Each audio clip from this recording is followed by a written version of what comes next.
Bismillahirrahmanirrahim. Assalamualaikum warahmatullahi wabarakatuh. Alhamdulillah. Alhamdulillahil malikil haqqil mubin. Wassalatu wassalamu ala nabiyil amin. Sayyidina Muhammadin wa ala alihi wa ashabihi wa man tabi'ahum bi ihsan ila yaumiddin. Amma ba'd. Faqala ta'ala fi kitabihil karim, a'udzu billahi minasyaitonir rajim. Wa laqad katabna fiz zaburi min ba'di dzikr annal arda yarithuha ibadiyas salihun. Shadaqallahul azim. Ma'asyiral muslimin wal muslimat, Bapak-bapak, ibu-ibu, hadirin hadirat, khususnya yang sama-sama kita hormati Bapak Iwan, Direktur Utama KB Bank Syariah, Bapak Ahmad Aidil Ritonga, Direktur Kepatuhan dan Manajemen Risiko. Juga membersamai kita ada Bapak Mustafa Abu Bakar dan Teti S.A. Qadir, Komisaris KB Bank Syariah. Hadirin hadirat, alhamdulillah pada siang hari ini Allah Subhanahu wa Ta'ala memilih kita semuanya dimasukkan ke dalam hamba-hambanya yang diberikan kemudahan untuk beribadah, kemudahan untuk beramal soleh, kemudahan untuk mengamalkan amalan ahli surga. Karena salah satu amalan ahli surga adalah semangat dalam menuntut ilmu, mengorbankan waktu, tenaga, hartanya, energinya dalam rangka talabul ilm. Man salaka tariqan yaltamisu fi ilman sahalallahu lahu tariqan ilal jannah. Sebagaimana yang disabdakan Habibuna Mustafa sallallahu alaihi wasallam, siapapun di antara hamba-hamba Allah yang sengaja mengorbankan waktu, tenaga, hartanya, waktunya menapaki jalan dalam rangka menuntut ilmu, maka Nabi menjanjikan bagi orang yang seperti itu akan dimudahkan jalan menuju surga Allah Subhanahu wa Ta'ala. Semoga Allah Subhanahu wa Ta'ala sebagaimana mudahkan kita semuanya kumpulkan di tempat yang mulia ini, semoga Allah Subhanahu wa Ta'ala juga mudahkan kita semuanya kumpulkan di surganya Allah Subhanahu wa Ta'ala. Amin ya rabbal alamin. Ma'asyiral muslimin wal muslimat, hafizakumullah. Ada pertanyaan penting. Mana yang lebih penting, menjadi orang penting atau menjadi orang baik? Sebagian orang menganggap menjadi orang penting itu baik. Dan itu tidak salah. Ya. Tetapi sudah barang tentu menjadi orang baik itu jauh lebih penting. Dalam terminologi agama, menjadi orang baik itu adalah menjadi orang soleh. Dan ternyata dalam definisi yang disampaikan oleh Al-Imam Ibnu Hajar Al-Asqalani, bahwa orang soleh itu adalah huwaladzi, seseorang yang melaksanakan hak-hak Allah Subhanahu wa Ta'ala, juga melaksanakan hak-hak hamba Allah Subhanahu wa Ta'ala. Itulah definisi orang soleh menurut Imam Ibnu Hajar Al-Asqalani. Yang itu berarti orang soleh dalam perspektif agama adalah orang yang sungguh-sungguh untuk menghadirkan dirinya sebagai seorang yang bermanfaat bagi dirinya, dengan sungguh-sungguh melaksanakan perintah Allah, beriman, beramal soleh, tapi pada saat yang sama dia juga bersungguh-sungguh tampil menjadi pribadi yang nafi'un li ghairihi, bermanfaat untuk orang lain. Dan inilah sesungguhnya semangat dan spirit yang disampaikan Al-Quran kepada kita. Itu juga semangat spirit yang diajarkan Nabi SAW kepada umatnya, kita semuanya. Maka menjadi orang soleh dengan definisi ini adalah sebuah keniscayaan, sebuah kewajiban yang tidak boleh menjadi opsi pilihan. Karena mohon maaf, kadang-kadang sebagian orang berdalih itu kan hak saya, mau jadi soleh ataupun tidak. Sebagian orang menganggap ini pilihan. Saya mau jadi orang soleh, saya mau jadi suami yang soleh, saya mau jadi istri yang solihah, saya mau jadi ayah yang soleh, mau jadi orang tua yang baik atau tidak, itu kan hak saya. Kalau kita jujur menjadi orang yang beriman kepada Allah Subhanahu wa Ta'ala, maka menjadi orang soleh harus diperjuangkan, dan ini sebuah keniscayaan, bukan lagi pilihan. Kalau dalam bahasa ya kita merayakan hari ulang tahun kemerdekaan ini, menjadi orang soleh ini harga mati, tidak boleh lagi menjadi opsi. Kenapa? Karena aturan, regulasi, dan hukum yang telah digariskan Allah Subhanahu wa Ta'ala, seseorang tidak akan pernah bisa masuk surga kalau tidak menjadi orang soleh. Ayat yang tadi saya baca di muqaddimah, Allah Subhanahu wa Ta'ala tegaskan melalui firman-Nya, a'udzubillahi minasyaitonir rajim. Wa laqad katabna fiz zabur min ba'di dzikr annal ardha yarithuha ibadiyas salihun. Yang artinya, dan sungguh benar-benar kami telah tulis, gariskan, tetapkan dalam kitab Zabur min ba'di dzikr, setelah ditulis dalam Lauhul Mahfuz, sebagaimana tafsir banyak para ulama. Apa ketetapan Allah itu? Regulasi, undang-undang yang tidak berubah yang telah digariskan Allah. Annal ardha yarithuha ibadiyas salihun, bahwa bumi Allah itu hanya diwariskan kepada hamba-hambaku yang soleh, kata Allah. Kalau kita merujuk kepada kitab tafsir, sebagaimana yang disampaikan Imam Ibnu Katsir dalam tafsir populernya, di antara pendapat para ulama tafsir termasuk Al-Imam Ibnu Abbas radhiyallahu anhuma, bahwa yang dimaksud dengan bumi ini termasuk adalah ardhul jannah, surga. Berarti, dan ini yang ditegaskan oleh Al-Imam Ibnu Katsir, melalui ayat ini Allah Subhanahu wa Ta'ala menggariskan ketetapannya yang tidak berubah, bahwa surga Allah Subhanahu wa Ta'ala itu hanya diwariskan kepada hamba-hambanya yang soleh. Diwariskan kepada hamba-hambanya yang soleh, dengan makna soleh tadi, yang ternyata dimensinya bukan hanya dimensi individual, tetapi orang soleh itu punya dimensi individual, tapi juga ada dimensi sosial. Dengan demikian, maka bukan lagi pilihan.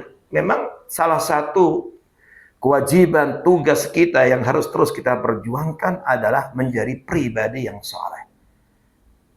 Dalam membangun kehidupan rumah tangga, inilah di antara tugas kita, membangun usrah salihah, keluarga yang soleh. Dalam mendidik putra-putri kita, anak-anak kita, inilah tugas kita. Bagaimana anak-anak kita menjadi anak-anak yang soleh dan salihah. Di lingkungan tempat kerja kita, bagaimana lingkungan bi'ah, lingkungan tempat kerja itu menjadi bi'ah salihah. Bagaimana seluruh staf, karyawan, pimpinan, semuanya kita bersungguh-sungguh menjadi orang yang saleh. Karena bukan lagi pilihan. Kalau jujur kita merindukan surga, maka inilah yang harus kita perjuangkan, menjadi pribadi yang saleh. Ma'asyiral muslimin hafizakumullah. Kemudian orang yang sungguh-sungguh menjadi orang soleh ini adalah manusia yang beruntung. Bagaimana tidak, ketika kita sungguh-sungguh menjadi pribadi yang soleh, dan inilah penting, harus terus kita perjuangkan, maka kita akan mendapatkan aliran doa dari setiap hamba Allah yang sholat, yang melaksanakan sholat dimanapun berada. Hari ini menurut data jumlah kaum muslimin lebih dari 2 miliar di seluruh dunia. Dan kalau dia muslim punya kewajiban melaksanakan sholat. Dan bayangkan setiap sholat selalu di antara doa yang kita baca dalam tasyahud kita adalah sebagaimana diajarkan Rasulullah SAW, kita membaca doa. Di antara doa itu adalah assalamu alaina wa ala ibadillahis salihin. Kita selalu berdoa dengan doa ini yang artinya semoga keselamatan, kesejahteraan, kedamaian untuk kami dan untuk hamba-hamba Allah yang saleh. Maka dalam hadis sahih Nabi sallallahu alaihi wasallam, "Fa idza qultumuha," jika doa ini selalu engkau baca, asaba kullu 'abdin salih, maka ini akan menimpa, mengenai sasaran kepada setiap hamba Allah yang saleh dimanapun berada. Bahkan sebagian ulama mengatakan al-ahya'i minhum wal amwat, termasuk orang-orang soleh yang masih hidup maupun yang sudah meninggal dunia, terus dapat aliran doa. Doa keselamatan, doa kesejahteraan, doa kedamaian. Dan inilah yang selama ini kita cari dalam hidup ini, kalau bukan kedamaian, ketentraman, ketenangan. Ya. Maka beruntunglah orang yang soleh, dan inilah yang kemudian menjadi penting untuk terus kita perjuangkan. Ma'asyiral muslimin, hafizakumullah. Berikutnya, ketika kita mengkaji, mendalami, mentadaburi ayat-ayat Allah Subhanahu wa taala, maka kita mendapatkan banyak informasi dari Al-Qur'an, juga dari hadis-hadis Rasulullah SAW. Kenapa? Salah satu yang harus menjadi program prioritas kita, khususnya di sisa-sisa hidup kita ini, berjuang sungguh-sungguh mendidik putra-putri kita menjadi anak yang soleh, solihah, keluarga kita menjadi orang yang soleh, kita menjadi pribadi yang soleh. Karena ternyata kesolehan itu punya pengaruh positif dalam kehidupan kita.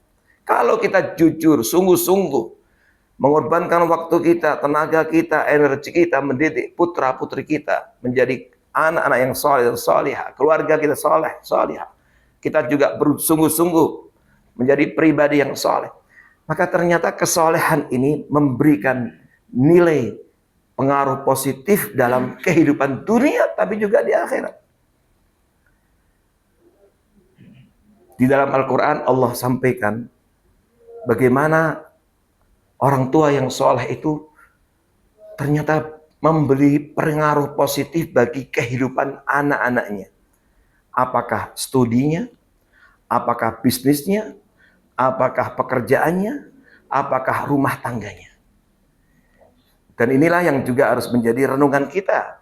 Boleh jadi kemapanan hidup, keberkahan hidup, kesuksesan, keberhasilan yang kita raih hari ini, jangan pernah lupa. Di balik itu, selain karena takdir Allah, ada peran-peran kesolehan ayah dan bunda kita. Tangisan-tangisan mereka dalam doa-doa di tengah tahajudnya. Puasa sunnah yang mereka jalankan. Ibadah-ibadah yang mereka lakukan. Itu semuanya ternyata bisa memberikan pengaruh positif bagi perjalanan kehidupan anak-anaknya. Di Jawa itu ada istilah, ya, orang tua itu nirakati anaknya, nambah puasanya untuk keberhasilan anaknya, ya, dengan puasa sunnahnya, dengan tahajudnya, dengan sholat duhanya. Inilah untuk tirakat supaya kamu berhasil studimu dan seterusnya. Dan ini ternyata Islam mengajarkan itu. Mana dalilnya? Bapak-bapak, ibu-ibu, kita biasa disunnahkan membaca surat apa di hari Jumat? Surat Al-Kahfi. Di antara sunnah membaca surat Kahfi di hari Jumat. Dan ada saatnya sekarang bukan lagi sekedar membaca. Mari coba didalami ayat-ayat yang ada di Al-Kahfi. Di akhir kisah tentang Nabi Musa dengan Khidir alaihi wassalam, ada cerita yang ini menjadi pijakan dalil tentang ini. Yaitu bagaimana ketika keduanya ini diusir dari satu tempat karena kehabisan bekal, lalu keduanya singgah di satu bangunan kosong yang di situ ada tembok. Lalu tembok itu mau roboh.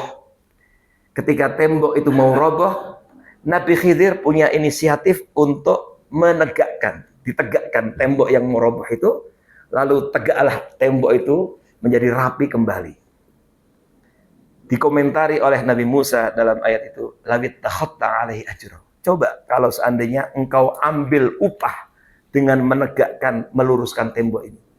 Dan kita tahu hari ini upah pekerja tukang bangunan itu tidak murah. Apa di balik tembok ini? Allah Subhanahu wa taala ceritakan, wa ammal jidar fakana li ghulamaini yatimaini fil Madinah. Adapun tembok yang ditegakkan oleh Khidir itu ternyata bukan tembok biasa sebagaimana tembok-tembok di sekitar kita. Tembok ini adalah milik dua anak yatim di kota itu.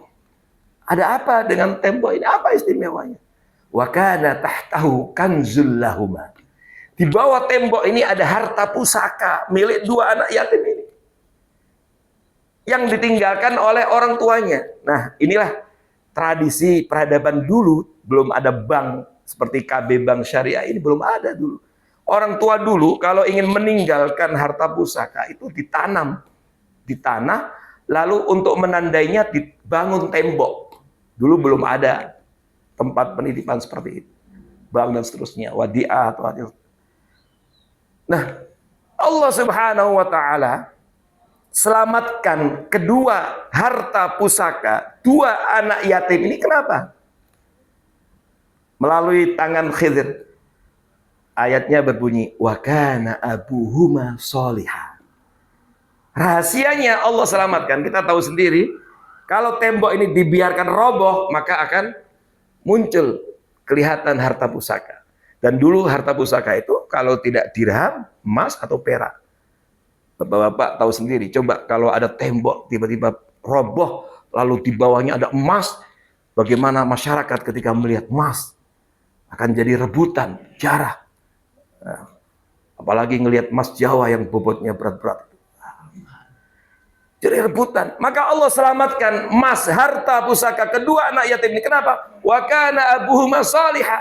Karena ayah dari kedua anak yatim ini soleh. Sampai di sini kemudian Al-Imam Ibnu Katsir dalam tafsirnya mengatakan, inilah betapa ternyata kesolehan orang tua itu memiliki dampak positif bagi urusan dunia anak-anaknya. Ini urusan dunia, harta pusaka.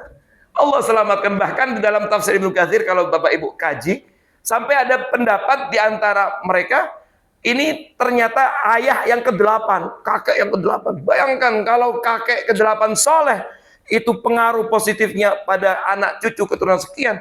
Bagaimana dengan ayah bunda yang soleh-solihah langsung?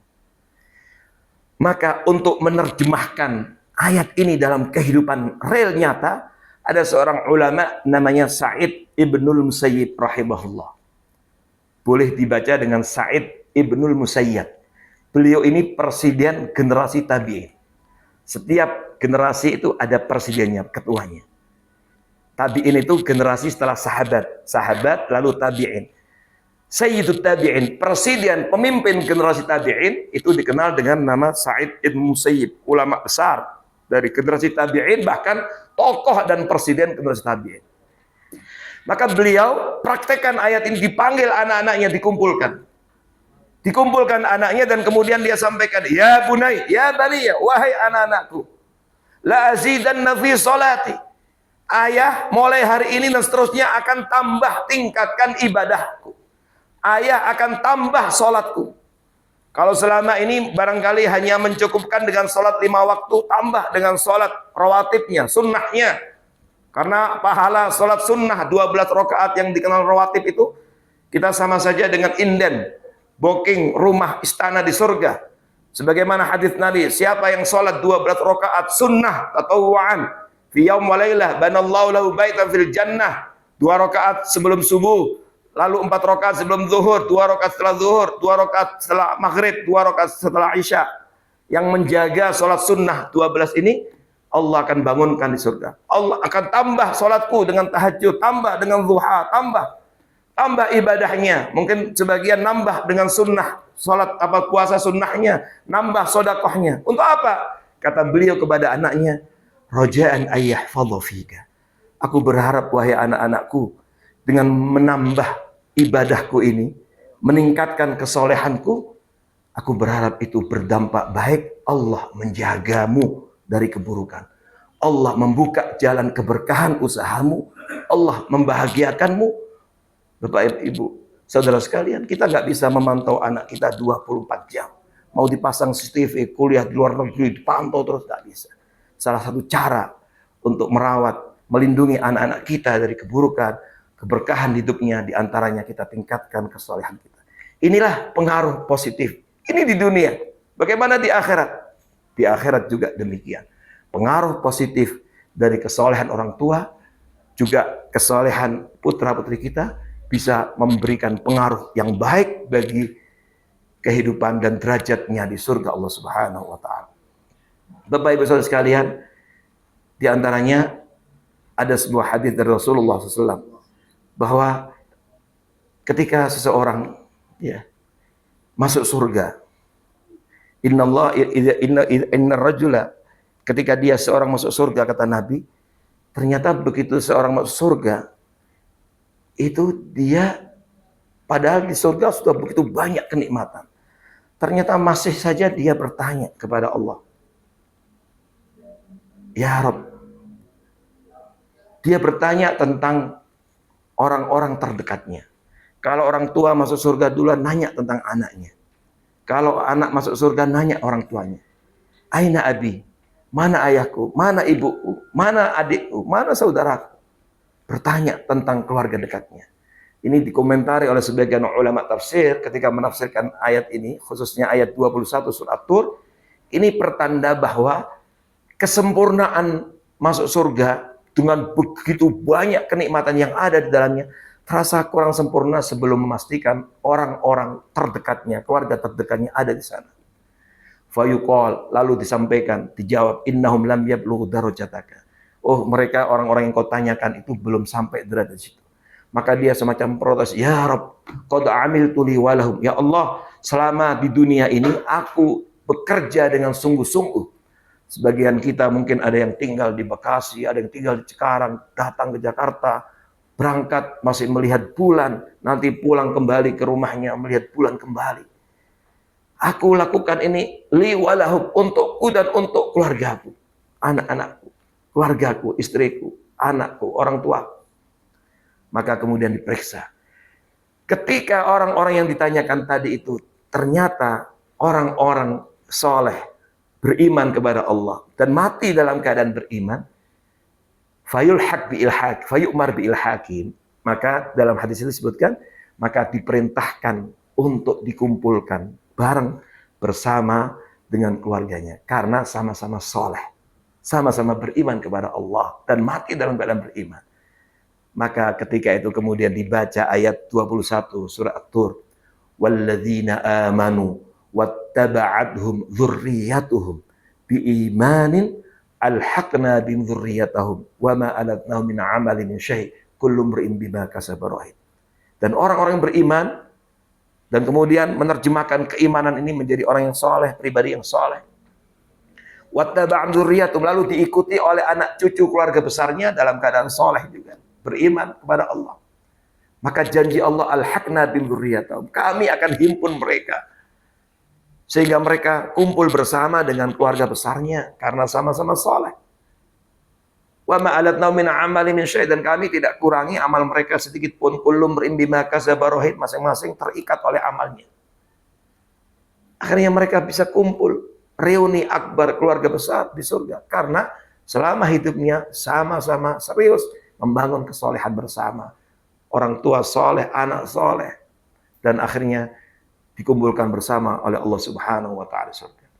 Dan banyak juga hadis yang lain, kalau kita sungguh-sungguh mendidik anak-anak kita, putra-putri kita soleh, ternyata juga bisa memberikan manfaat, mengangkat derajat kita di surga Allah Subhanahu wa Ta'ala. Barangkali di antara kita pernah mendengar hadis ketika seseorang, orang tua, ayah dan bunda masuk surga, lalu kemudian ia kaget, merasa amalnya tidak seperti, tidak luar biasa, biasa saja.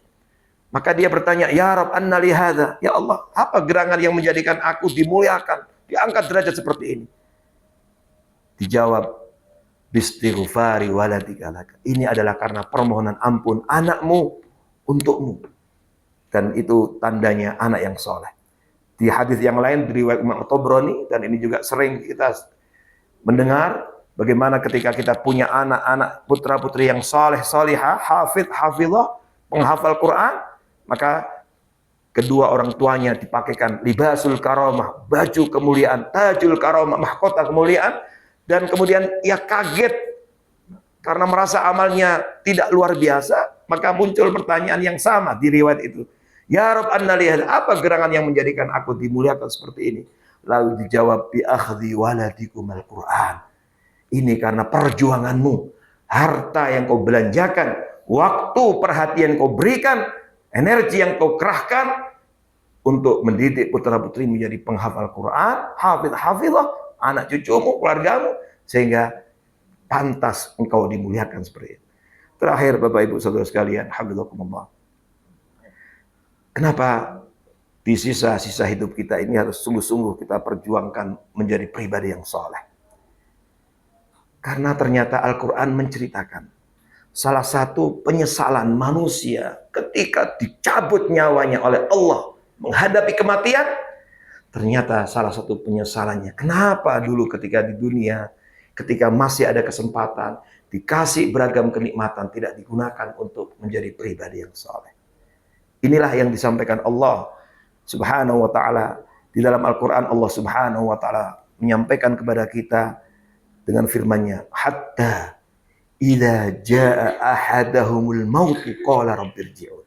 Hingga ketika kematian mendatangi salah seorang manusia, ternyata apa? Qala rabbirji'un. Begitu datang kematian, ada manusia yang kemudian minta kepada Allah, rabbirji'un, ya Allah, kembalikan aku ke dunia. Tolong kembalikan nyawaku biar aku bisa hidup kembali di dunia. Kenapa? La'alli a'malu salihan fima taraktu. Supaya aku bisa menjadi orang soleh yang dulu aku tinggalkan. Supaya aku bisa berkesempatan melakukan amal soleh yang dulu aku tinggalkan. Mungkin dulu sholatnya sering ditinggalkan. Maka dia ingin bagaimana kemudian bisa menjadi orang yang rajin sholat. Mungkin dulu dia punya orang tua ditelantarkan, gak birrul walidain. Maka dia ingin dikembalikan lagi nyawanya, hidup lagi di dunia untuk bisa birrul walidain. Mungkin dia orang yang tadinya diberikan kesempatan, punya kewenangan yang luar biasa membuat sebuah perubahan, tapi tidak dilakukan, maka dia minta dikembalikan lagi ke dunia supaya bisa melakukan itu. Mungkin dia dulu sering berbuat zalim, menyakiti orang lain, baik dengan fisik, dan sekarang kita hidup di era digitalisasi, menyakiti orang lain bisa dengan medsos, komentar-komentar yang menyakitkan. Maka ia ingin dikembalikan supaya bisa bijak dalam bermedsos, supaya bisa memperbaiki.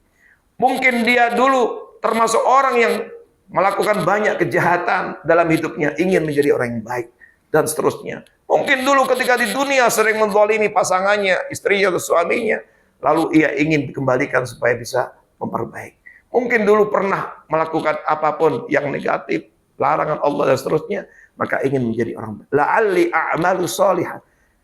Dia minta dikembalikan lagi ke dunia agar bisa beramal soleh. Berarti apa? Menyesal. Kenapa dulu selagi masih diberikan kesempatan hidup di dunia tidak digunakan menjadi orang soleh? La'alli a'malu sholihan fima taraktu. Yang dulu aku tinggalkan. Kalau Bapak baca di akhir surat Al-Munafikun, itu bagi mereka-mereka yang diberi kelapangan rezeki, diberikan kemampuan finansial, maka diperintahkan untuk berinfak, tapi ternyata dia menjadi orang yang bakhil, pelit, medit, orang Betawi bilang koret. Begitu datang kematian, dia minta ditunda. Aula akhartani ila ajalin qarib, tunda sebentar saja ya Allah. Untuk apa? Fa as-saddaqah, supaya aku bisa bersedekah, wa akum minas salihin, dan supaya aku bisa menjadi orang saleh. Sebentar saja ya Allah. Barangkali ada deposito, ada yang bisa saya uangkan, bisa ke ATM mengambil uang untuk bisa aku sedekahkan. Ada yang bisa saya jual ya Allah untuk bisa aku sedekahkan, zakatkan dan seterusnya. Tapi kata Allah, wala yu'akhirallahu nafsan idza ajaluha. Allah enggak akan bisa memajukan atau menunda ketika sudah tiba ajalnya. Maka dalam ayat tadi ketika ia minta dikembalikan lalu supaya menjadi orang soleh, apa kata Allah? Qala kalla. Sekali-kali tidak. Innaha kalimatun huwa qailuha. Itu hanya ucapan yang mereka ucapkan.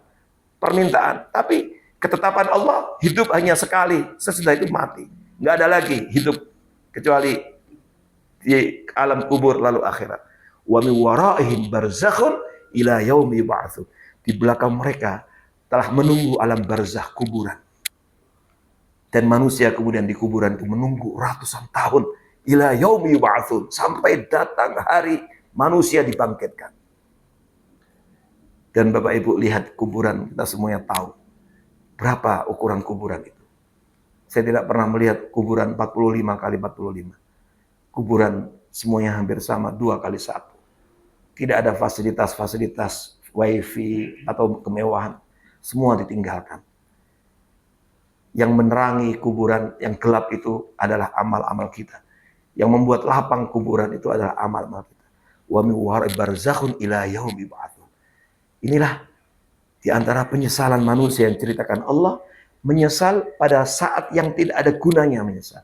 Maka selagi hayat masih dikandung badan, nyawa masih dikandung badan, maka ini kesempatan baik kita untuk segera bertobat kepada Allah, memperbaiki kekurangan-kekurangan kita, dan kita isi di sisa hidup kita sungguh-sungguh berjuang menjadi pribadi yang soleh, mendidik anak-anak kita menjadi anak-anak yang soleh solihah, membangun keluarga kita keluarga yang soleh, lingkungan tempat kerja kita bi'ah solihah, dan kita berjuang bersama-sama agar Indonesia ini juga rakyatnya menjadi masyarakat yang soleh, Indonesia yang soleh, dan akhirnya dengan demikian mudah-mudahan dengan kesolehan itu Allah memberikan kebahagiaan, keberkahan hidup kita, kemudahan urusan kita, semuanya termasuk keharmonisan rumah tangga kita, dan akhirnya dengan kesolehan itu Allah kumpulkan kita di surga Allah Subhanahu wa taala. Karena annal arda yarithuha ibadiyas salihun.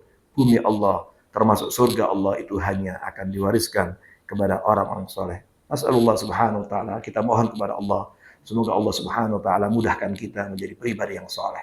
Allah bantu tolong kita menjadi orang-orang yang soleh. Allah bantu dan tolong kita mendidik anak-anak kita menjadi anak-anak yang soleh dan solihah. Semoga Allah berkahi kehidupan kita, Allah berkahi kehidupan keluarga kita, Allah berkahi kehidupan ekonomi kita, Allah berkahi tempat kerja kita, Allah berkahi usaha kita, Allah berkahi semua urusan kita, dan kita berdoa kepada Allah semoga Allah anugerahkan kita husnul khatimah indal maut, wa nas'alullah subhanahu wa ta'ala ayaj'alna wa iyyakum mimman tala umruhu wa hasuna amaluh. Aqulu qawli hadza wa astaghfirullah li wa lakum wa fawqa kulli dhi ilmin alim. Sebelum tutup ada yang mau tanyakan?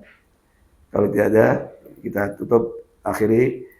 Aqulu qawli hadza wa astaghfirullah wa lakum. Assalamualaikum warahmatullahi wabarakatuh.